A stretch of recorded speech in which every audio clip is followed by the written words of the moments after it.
Games new to me. Please like and subscribe. Hey guys, Rob here for Games New to Me. Thank you for spending the next few minutes with me, as today we've got a Switcherific video for you.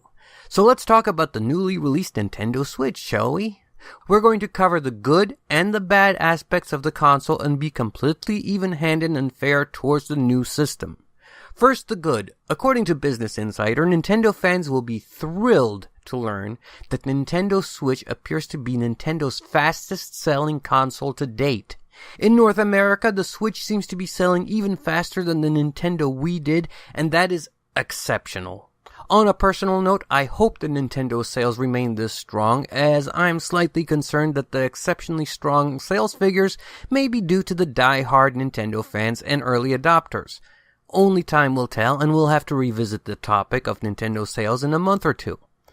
Nick Wingfield of the New York Times put out the following tweet about Nintendo Switch sales, where he said, quote, Friday through Saturday sales for Nintendo Switch exceeded first 2-day sales in the Americas for any system in Nintendo history. Next biggest was the Wii, unquote. No actual numbers have been provided, and the information was conveyed to Wingfield by Reggie Fils-Aime, who is the president and chief operating officer of Nintendo America. It's also interesting to note that both Sony and Microsoft congratulated Nintendo publicly on their new console, both noting that it was exciting and that it was always great when Nintendo releases a new and innovative product. I, for one, definitely appreciate that both companies went on the record publicly about congratulating Nintendo, because for some stupid reason gaming has become as divisive as politics, and that's wrong. Just a little aside here, but it doesn't matter what console you're a fan of. If you enjoy it, if your gaming experience is the best on that particular console, then that's all that matters. What console someone plays on should never be a divisive issue. Remember folks, it's always about the games, and you can't tell people that their choice, their opinion of a console is wrong. It's their experience, it's their opinion. If it's right for you, then it's right for you. So let's celebrate our love of video games instead of flaming each other over which box we own. It doesn't matter in the end, and I'm really proud of Sony and Microsoft for reinforcing this ideal. Business Insider also makes a point of noting that Nintendo Switch was not released around the holiday season like the Wii was, which makes its 2-day sales figures that much more impressive. Keep in mind that we don't know the exact sales figures, and the only sales records being mentioned are for a 48-hour period. Nevertheless, this is great news for Nintendo, who desperately needed a hit. If the sales keep up at the pace of the first 2 days, then Nintendo will clearly have a winner on its hands, and that's great news for the entire gaming industry as well as for Nintendo itself. But with the good, we have to look at the bad, and there is some troubling information coming from consumers via social media. So let's dive into the bad for a moment, because it has to be discussed. As unfortunate as it is, there are some Nintendo Switch design issues consumers are having. This is not unusual for the launch of a new console, and I have every reason to believe that Nintendo will address these issues, but here is what people are saying.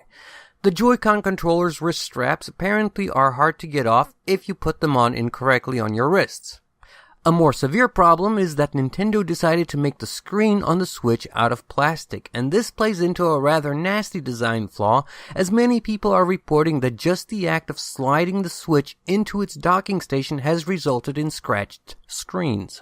There is simply no excuse for that if it's a prolific problem for the general user. I don't own a Switch, so I can't speak to this personally. I can only tell you what the community at large is saying about the Switch. Its screen and the scratches that the docking station leaves on the screen. If true, this is unacceptable, folks. It just is. Some other reported issues with the Switch appear to be that some of the units essentially develop a blue screen of death, meaning that the screen goes blue and the system is unable to be restarted or used, thus rendering it completely useless. Another group of reports say that their screens on the Switch went black and could only be recovered by holding the reset button for several seconds. Some indicate that you have to hold the reset button down for up to a minute. Yet more reports suggest that there are weird transitions of the screen colors from monochrome to both black and white and so on, and I'm not entirely clear, but it definitely doesn't sound good. Once again, I don't know how prevalent these issues are. I only know that at least some Nintendo Switch owners are reporting these problems. Yet some other issues also seem to be that the game cartridge crashes the OS as well as having dead pixels on the screen. The surprising part is that Nintendo themselves claim that some amount of dead and frozen pixels is to be expected. Excuse me? I just spent anywhere from $400 to $500 on your new console and you're telling me that I should expect to have problems? No, this is unacceptable, and for you to tell me, the consumer, that you won't replace machines because some level of physical problems are to be expected is ridiculous. I swear, for the past decade or so, it almost feels like we're in an abusive relationship with Nintendo. I, for one, will not accept anything other than a perfectly working product. We're not talking budget off-brand systems here, folks. We're talking about one of the top 3 console makers. We're talking about top-shelf products here. Anything but a well-working, problem-free system is unacceptable. I love Nintendo.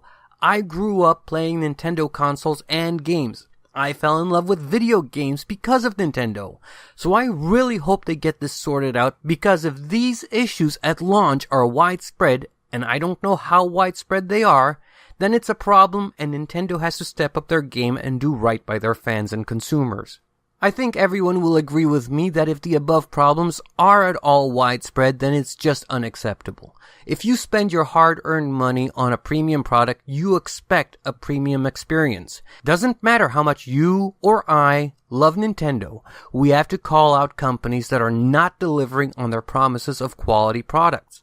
If you own a Nintendo Switch, please leave a comment and let me know if you've experienced any of these problems. If you own a Switch and haven't experienced any of these problems, then please, again, let me know so that maybe we can get some idea of how extensive these problems actually are. Anyway, guys, that's what's going on with Nintendo Switch right now. I'd like to thank everyone for watching. It means the world to me. To my subscribers, you guys know how I feel about you by now, but if you don't, I think you guys are amazing and I'm humbled that you're enjoying my content. If you're new to this channel, just stumbled across this video or me, won't you click that brightly colored subscribe button and give me a chance to win you over? You'll not only be growing this wonderful community of gamers, you'll not only have my gratitude, but most importantly, you'll always be notified whenever a new video goes up on the channel. This is Rob for Games New to Me saying, Nintendo, congratulations on the launch and the sales of a fascinating and inventive new system. I just hope that you are able to iron out the reported bugs sooner rather than later. Until next time, guys, be good to each other, and I'll catch you next time. Take care. Bye-bye.